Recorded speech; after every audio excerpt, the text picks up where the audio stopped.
大家好，这里是肯德说。我们今天将继续上期的话题，讲述关于训练强度的相关问题。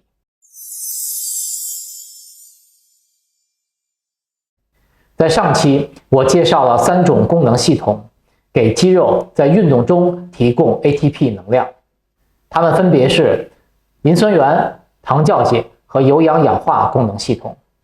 3个功能系统依次给肌肉运动提供能量来源。前6秒钟绝对磷酸原功能系统，6到30秒磷酸原和快速糖酵解一起功能，30秒到2分钟快速糖酵解功能，2分钟到3分钟快速糖酵解转向慢速糖酵解，最终到达有氧氧化功能，3分钟以上有氧氧化功能。要知道，这个以时间段来划分的系统指的是主要的功能物质，就是说在磷酸原功能时有没有氧气氧化提供的 ATP 呢？一定有。在有氧氧化功能时有没有磷酸原提供的 ATP 呢？一定也有，只是它们都不是主要的能量来源。3个功能系统讲完了，我们可以通过肌肉功能系统了解训练的强度。运动强度在功能方面的解释就是 ATP 在单位时间消耗的数量，单位时间所消耗的 ATP 多到你无法继续这个运动时，这个强度就是最高的。例如你扛着100公斤的杠铃只能做3次深蹲，用时6秒钟，这个运动对你来说就是磷酸原功能。请问你可以再做一次吗？肯定做不到。不是你训练不够刻苦，这是因为你的 ATP 在应付100公斤做3次以后几乎所剩无几。如果靠启动糖酵解来提供 ATP， 糖分分解再产生 ATP， 这个过程需要时间，无法及时产出那么多的 ATP 来应付你负重100公斤再做一次深蹲。因此，或者你停止训练，或者你减少负重。结论是，可以持续时间越短的运动就是越高强度的运动。如果你用110公斤的负重做深蹲只能做1次，那么110公斤对你来说就是你可以完成最高强度的训练了。当然这里有个前提，就是你在正确的技术动作下，并且是尽力而为的。反之，运动的时间越长，运动的强度就越低。例如，如果让腿王 Tom Plus 用100公斤的负重做深蹲，他可以做100多次，那么他用的就是有氧氧化功能，因为是可以持续3分钟以上的运动，所以100公斤的负重对他来说就是没有强度的训练，属于有氧运动。对他来说，是用360公斤的负重做3次深蹲才是磷酸原功能，才是高强度的训练。在强度的概念中，需要有2个条件，第一个是负重，第2个是时间。单位时间内负重越大，训练强度越高。那么低强度的马拉松算啥？马拉松属于高运动量项目，不是高强度项目。因此那些累人的运动或者训练都是高运动量，不是高强度。马拉松比赛距离42公里195米，很累吧？还有跑100公里的比赛呢，那强度就低到没有强度了。但是搞100公里，就算你走着去也累屁了。那么做肌肉训练时，如果训练的目标是增加肌肉，也就是训练体积性肌纤维，我们应该将训练安排在何种强度呢？或者说这样的训练处于哪种功能系统呢？答案是将你的肌肉训练强度安排在中高强度，也就是使用你最大负重量的67%到85%的重量来训练，处于快速糖酵解功能系统。